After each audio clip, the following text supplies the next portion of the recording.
who coins these terms, like Dr. Judd Bias Soto. I'm trying to learn the anterior muscle group, if you don't mind.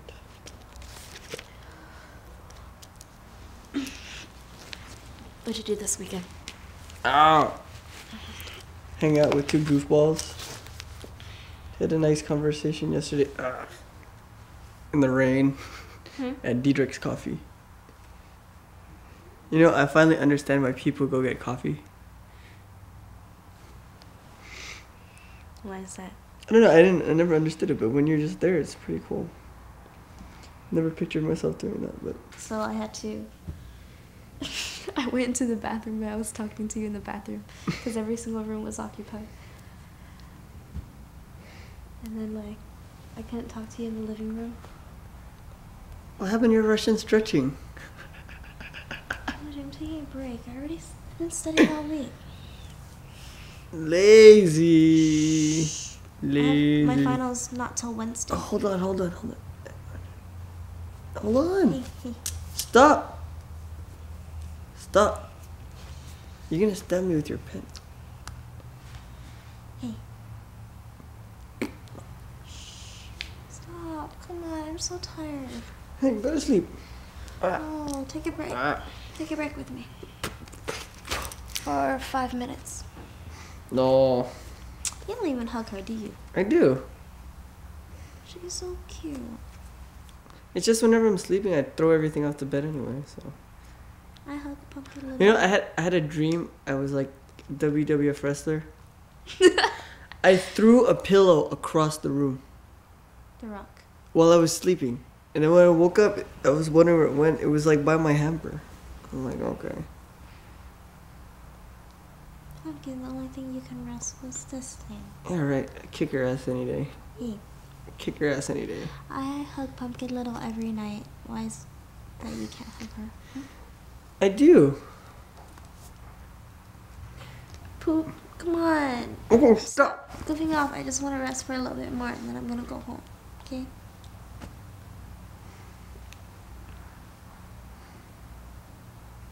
So anyhow, I was telling you, baby Brian, guess what he knows how to say now? Yes. He says, No. stop. He says, Beniha. Just the way. Your dog? Yeah, he knows how to say Vincent now. Beniha. He doesn't say it like that. He doesn't say it with a fob accent. No. No. It's so cute. You know what he kept doing? He kept feeding Benson. Do you know what Ling was telling me? Huh. She said that, you know the Heimlich maneuver when you choke? She said that she was in Costco. And Did she do the Heimlich maneuver? You know what happened? Like, you know how they had the free samples or whatever? She's all like going around and then she gives one to the baby. And the thing is, usually she feeds the baby and it's okay. She turns around and the baby's face is like all purple. Are you serious? And she's all, oh my god, she didn't know what to do. She started going like this, and it flew out. Oh, but at least she saved the baby. That's not it. She said this is not the first time it happened. Does he not know how to swallow? No, it's not him. She said it happened to Brian too, her other kid too. Like, you know how like little kids, they just pick stuff? It's like Alex. They're in flip top, right? And then Kevin was sitting there and like next to his shop, there's this man that has like a bowl of candy. You know, he always has it on the counter, and the little boy went and grabbed one, like one of those jawbreaker type things, and he stuck it in his mouth, and the parents weren't even aware of it. They turned around, same thing, his face turned purple. That's bad, man. No, but then it's so, and then she did the same thing. You think it's funny that they almost got killed, man? My sister, she doesn't know how to do it. No, but yeah, you can see. No, but that cracks me up, the way you though. see it on TV is the way you're supposed to do it anyway.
4, 3, 2. My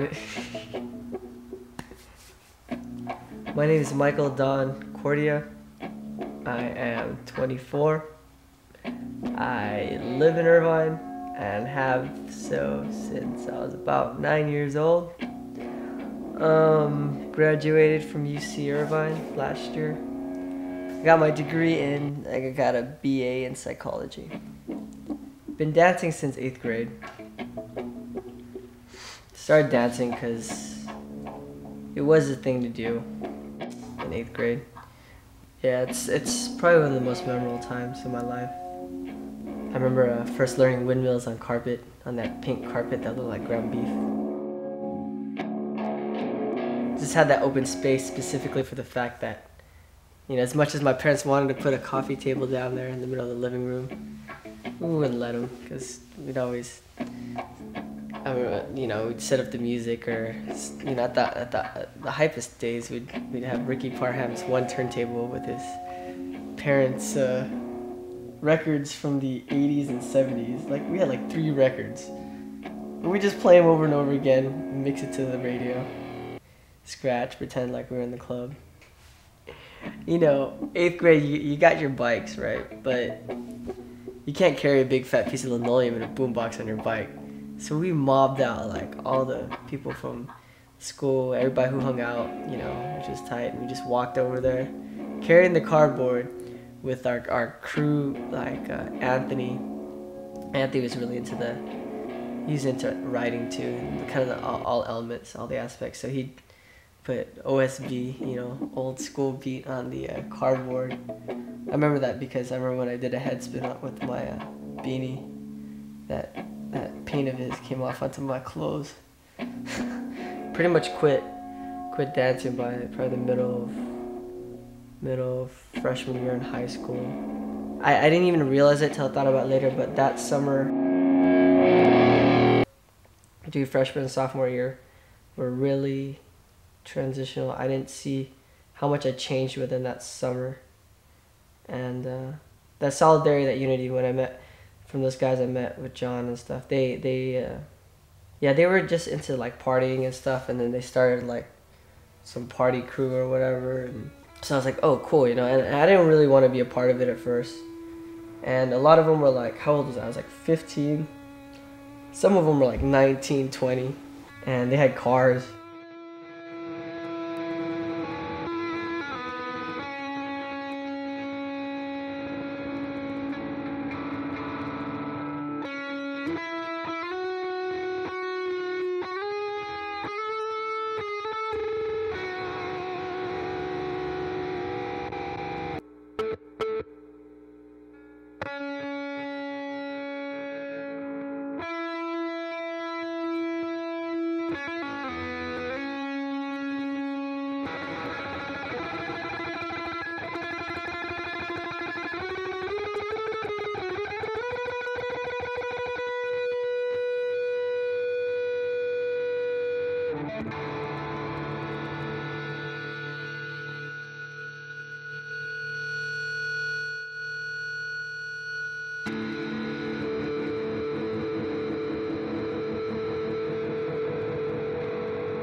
Okay, my name's Christina, and I'm 22. What I remember about the 8th grade is a little distorted because I did a lot of drugs, and I was experimenting a lot with my own independence. I do remember that. I was pretty rebellious. I didn't go to school a whole lot, and I was running away a lot. I was living with the homeless, and I was selling drugs. I was becoming my own person, and I know that doesn't really sound like a very positive person to be, but it was a breakthrough for me because for the first time I was doing something on my own, and that gave me a lot of strength. And now I don't do a whole lot of drugs, and I'm definitely not living with the homeless, but I still carry that kind of independence with me, and I think that helps me out a lot. My name is Stephanie, and I'm 22 years old.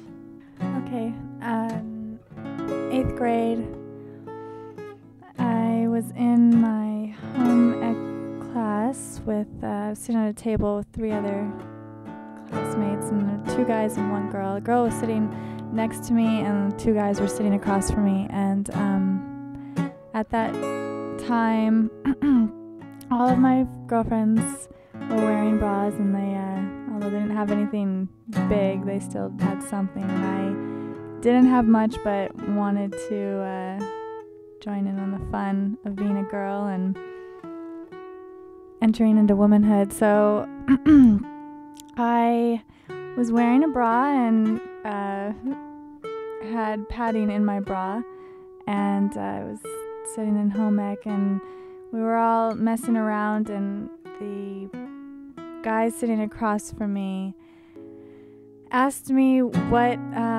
he pointed up towards my chest and said, "What is that?" And when I looked down, I had my padding sticking out of my shirt.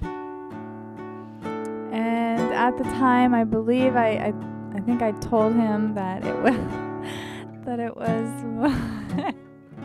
shoulder pads for my shirt, and that my mom made me wear shoulder pads, and it had fallen down. And even though they knew, they're not stupid. And my name's Robert Gostanian, and I'm 25 years old and little fucking month. What I remember from 8th grade is one day at lunch, it just so happens that a friend of mine told a girl I said she had hairy nipples. So there I am sitting on a lunch table in this crowded quad. She walks up to me, yells at me, "You're telling people I got hairy nipples?" and punched me in the eye. I then stood up and said, "You're lucky you're a girl." Went to the bathroom, checked my pretty face for bruises. After I looked and saw that I was still such a beautiful young guy, I shrugged it off and went back to lunch. Wonderful memory from the 8th grade. Yours truly. My name's Jenna, and I'm 27. Okay, memories of the 8th grade. I really, like I said, I have no memories of the 8th grade other than I wanted to run for like class president against this girl, and like she was the more popular girl, and we like ran against each other, and she ended up winning. It was like the most horrific thing that happened to me. And then we tied in the yearbook for most beautiful girl. So it was like, okay, here she is, we like tied, and then I wanted to win class president, I didn't. That was like the most horrific thing, and she did. Go through the whole thing. Just go through each thing once. One whole program right now? One whole program right now? Yeah. Sounds good. So most time I'll follow you, you know? So.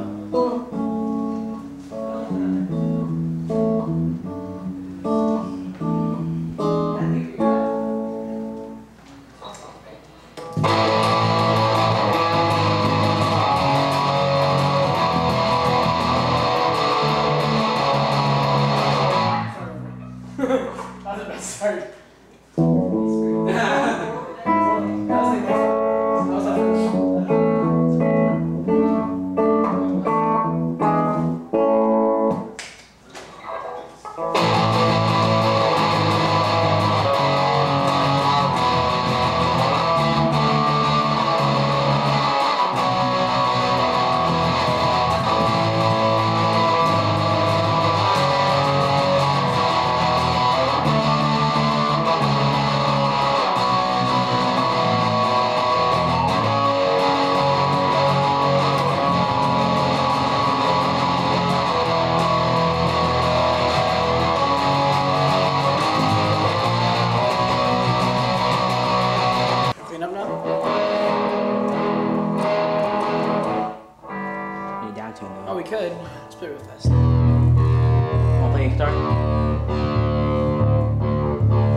And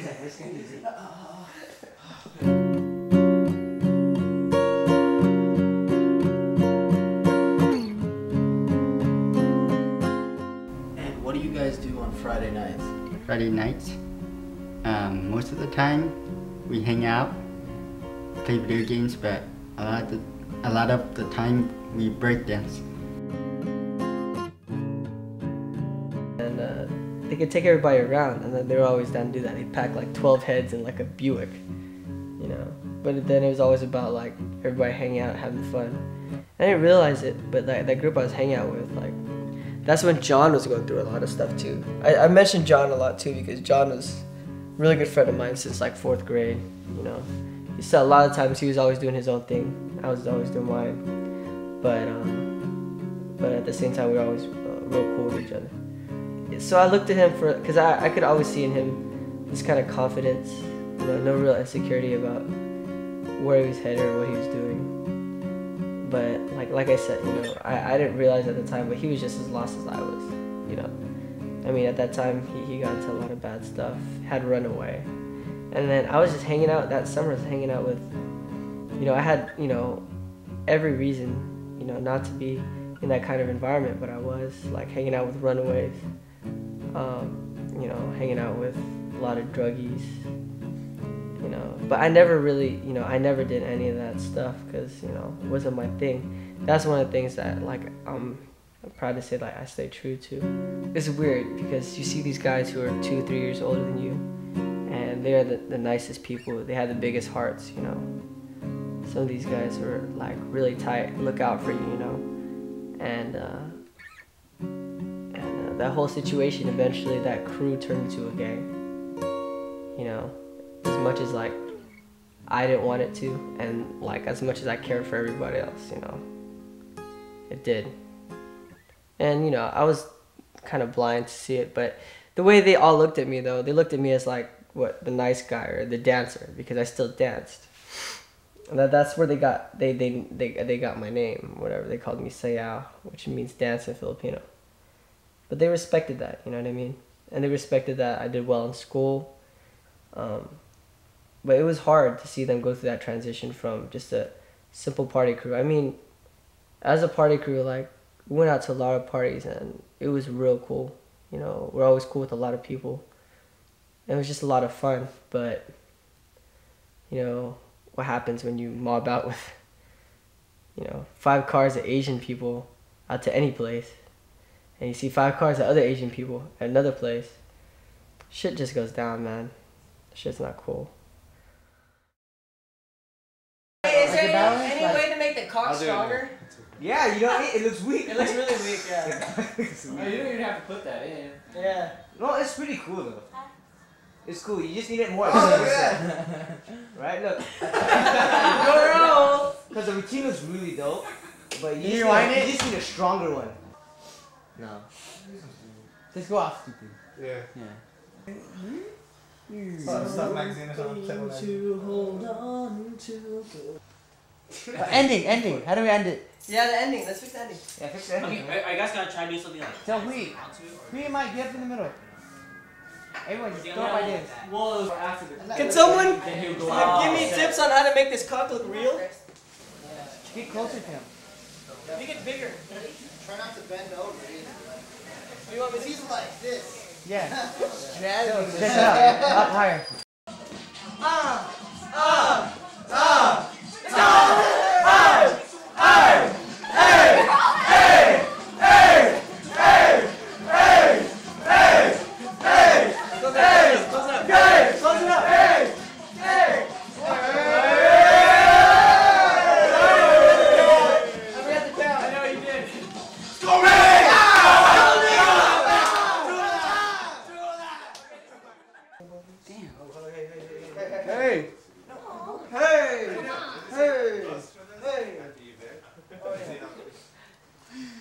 Mike, dude, where's my water? In the bucket, dude. It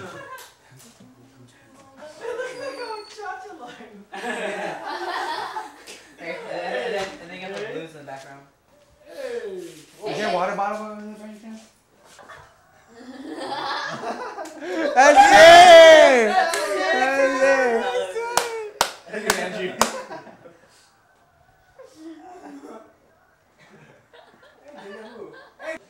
Oh, it's without the music, huh? Oh, jeez. What counts? This was the one that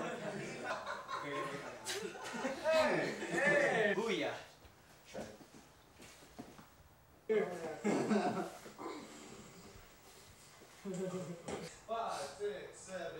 Oh.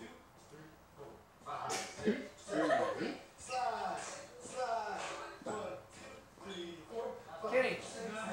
1, 2, 3, 4. 5, 6. Hey! Oh!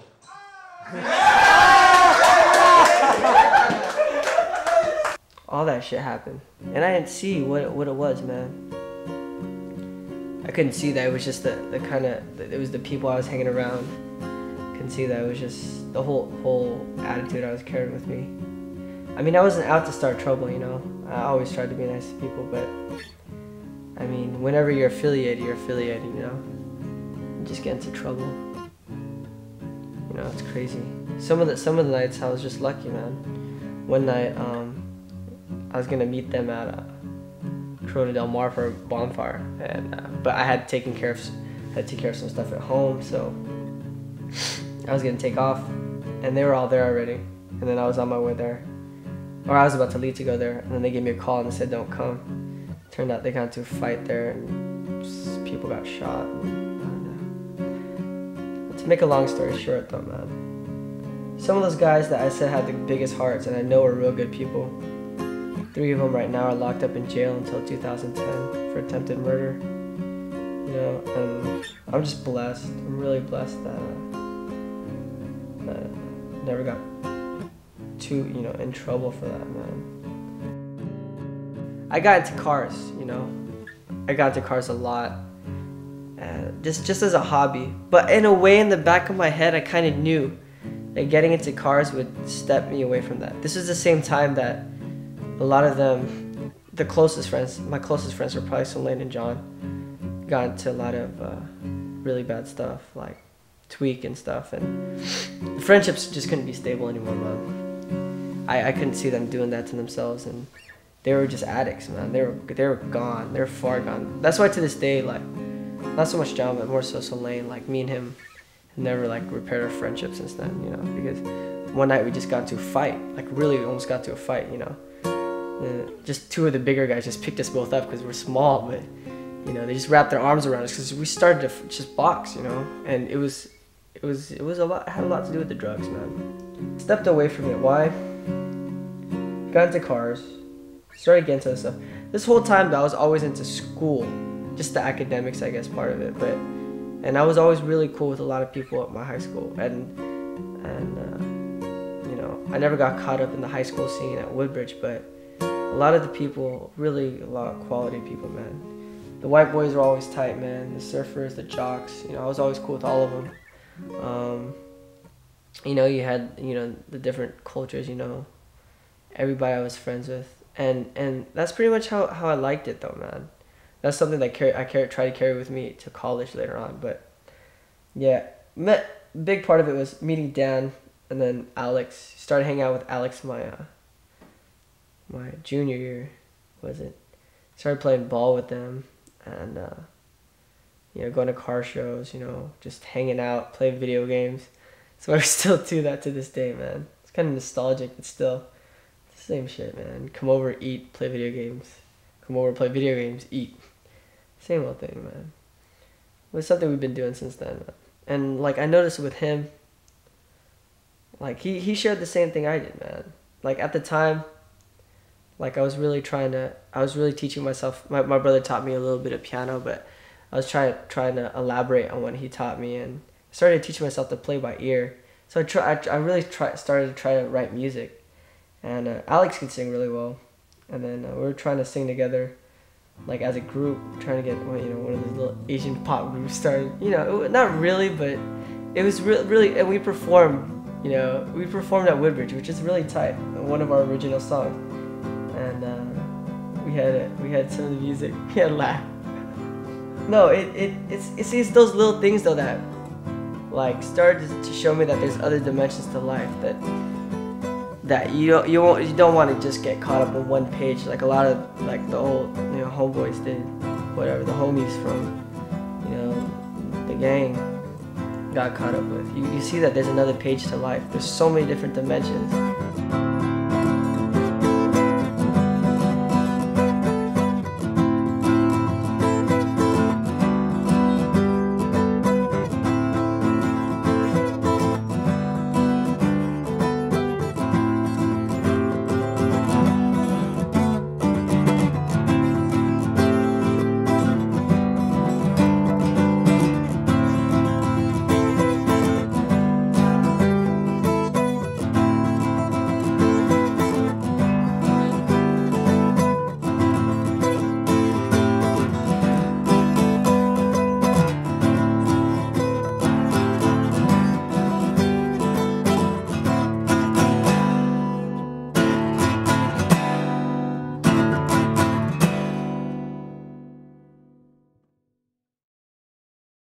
Soy sauce is the worst thing for you to do. Big Mom? That's it? Oh, I don't know actually. Is that a lot of salt? I think it's pretty salty. It's fish sauce. It's a fermented fish sauce. Yeah. But I don't know, it might have like a lot of natural salt. Yeah, but it's fish sauce. Name is Mike. I'm 21. 8th grade. 8th grade was pretty much shit, man. I just moved to a new town, so it was like not much. Got closer with my brother. Had my first cigarette with him and his friends. 8th grade, that's what that was. Garage parties. Fucking going into high school. It was a new era, so new stage in life. But it's about it for 8th grade. Not a whole lot from there. Masa Hosseini, and I'm 19.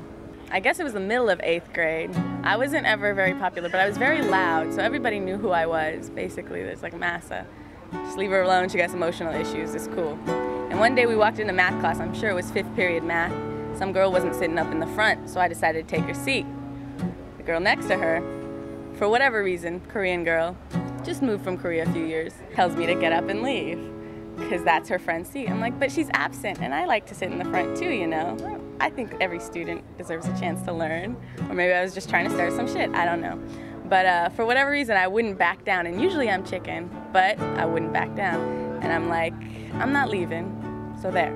And the period starts and I'm sitting there and everybody knows that there's some drama going on. The teacher leaves for like 20 minutes. I don't know what kind of school a teacher leaves the classroom for 20 minutes, but she tells me to move and I'm like, no. I told her, you're a effing fob, you fucking fob, you need to go mind your own business, I'm not moving. And the whole class heard this and they turn around, they do that, oh shit, and I'm just like, I didn't mean it like that, but if we're gonna take it there, we might as well. Then she curses at me and tells me she's gonna kill me. I could care less. Next day, PE, she's like, don't look at me, don't talk to me, I'm gonna leave you alone. I have a staring problem. I've had a staring problem since I can remember. If you tell me not to look, I'm gonna look. So I turn over and look at her, and she grabs me by the hair and throws me against the locker. And I'm sitting there like scared shitless, you know. I was pretty small in 8th grade. I wasn't, you know, very tall or anything. She had at least 3-4 inches on me. Whoop my ass. I'm sitting there crying like a baby. I'm like, that's the last time I try to start some shit with anybody I don't know. Yeah, my name's Andy, and I am 27. I remember meeting my friend Sean in 8th grade. I actually met him in my typing class. So it was that long ago we actually had typewriters. It was kind of sad that I guess he didn't really have too many friends back in 8th grade. I noticed at lunch he was sitting by himself, like where the so-called like loners would sit and eat lunch. But we met in typing class. Right off the bat, the first time I met him, he was lying to me and my friend, telling us how he had like this top-of-the-line mountain bike and My name's Chrissy Fran, I'm 25. It has to do with my ex-boyfriend in 8th grade. I was coming out of class, probably of home ec, and I remember a bunch of 8th graders standing around as I was coming out of class. And he was kind of feminine, kind of, I don't know, a lot of the older guys would say that he was gay, So everyone was standing around when I came out of the class, and he asked me out, and they were like, oh my god, Chris, you're not gonna date this guy, right? He's gay, he's in theater, he's in this, he's in that, you know? Completely just being like really mean to the guy, and so I think I just dismissed him. And a few years later, after college, probably like 2 years later, he started working at the job that I was working at, and I don't know, we just hit things off, and we started dating actually for 5 years. And the ironic part is that he was the one that completely broke my heart. And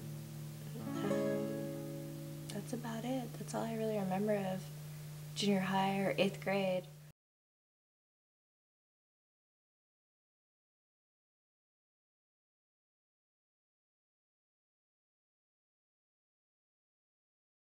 Must have been hard on my dad that day when I got jumped though, because my mom was in the hospital. My dad had to come, showed up, see me in my shirt, blood everywhere on John's driveway, all over my shirt. My shirt, a white t-shirt just like this, covered all red. You know, walked into the emergency room. Everyone there that was sick or had like a broken arm or shit just turned around and just looked like, what the hell happened to this guy, man?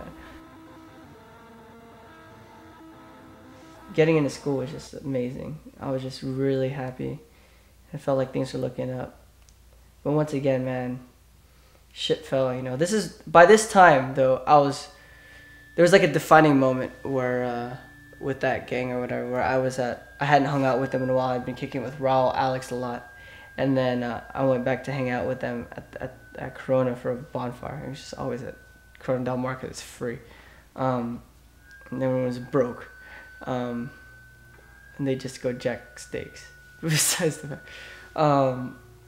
Some fools from another set, there were 2 of them, no, 1 of them, he came up to the whole gang, everybody, just said, fuck you guys, you know, fuck your set, whatever, you know. And I looked around, and no one said shit. I was like, man, what the hell's going on? I looked over at my friend's cousin, who was visiting. He was like, put his arms up. He's like, what's up? You know, you guys punking out or whatever, you know. This guy was from, not my friend's cousin, but the guy that was saying, fuck you guys, da-da-da-da. And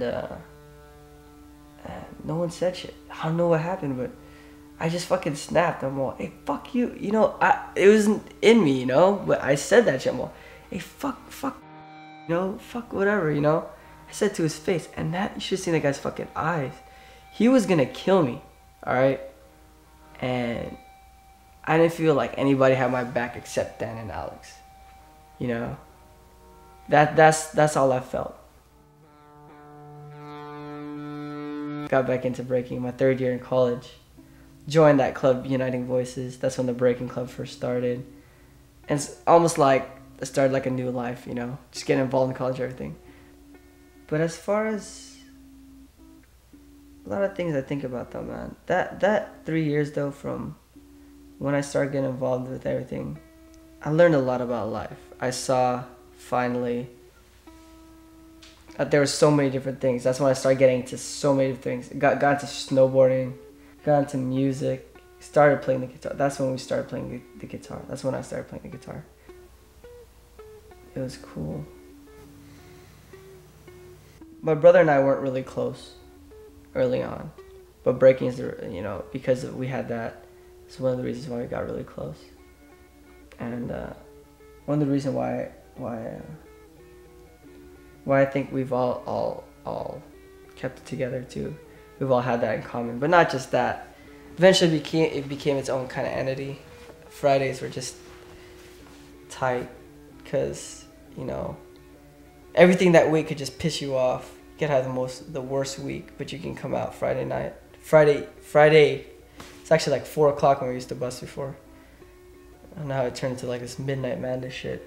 But yeah, we just used to come out, and it was like our escape from everything. For those like couple hours, you know, the garage was our world. That's all that mattered. Made this garage into like my room, which is tight. That's why I like being in here though, because like I feel everybody in here, you know. Like I could see everybody here. It's like once everybody's faces step out, I could still see people doing their sets or their moves. See everybody laughing. It's all that, man. It's the moments. That's what you feel. That's what you feel here. That's why I was so happy to have this as my room, though. So I could turn around, wake up in the morning, turn to my left, and see you guys all here. And I felt it too, man. That's probably the greatest thing, man. Is the crew. It's like their impact on my life. It's like another family. I like when I went to my grad school interview Monday. I felt everybody there in the room with me, in front of those like 5 interviewers who just staring. Those five white folk just stared at me, measuring me out for career to see if I'm good enough or whatever. Bullshit. But I felt everybody there with me, which is the reason why I kept smiling, kept laughing. I don't know how much longer I'm gonna keep up the dancing, because, you know, I've been thinking a lot about it and my body's been hurting a lot. But we'll see. I've said that before. I said that in December. I'm gonna quit. That shit passes after like a week. I'll see, like, I'll get hyped up, and one day I'll wake up, I'll feel good, and I'll be like, oh, cool, let's get back to it. And continue to do it just for the love of it. Nothing more than that. Not that that's what I've always been doing about it. Doing it for, you know, just for the love of it. You know, there's so many points in my life in the last 2 years where I could have said, you know what, I don't need anything else. I could die right now, and I'd be happy. For real.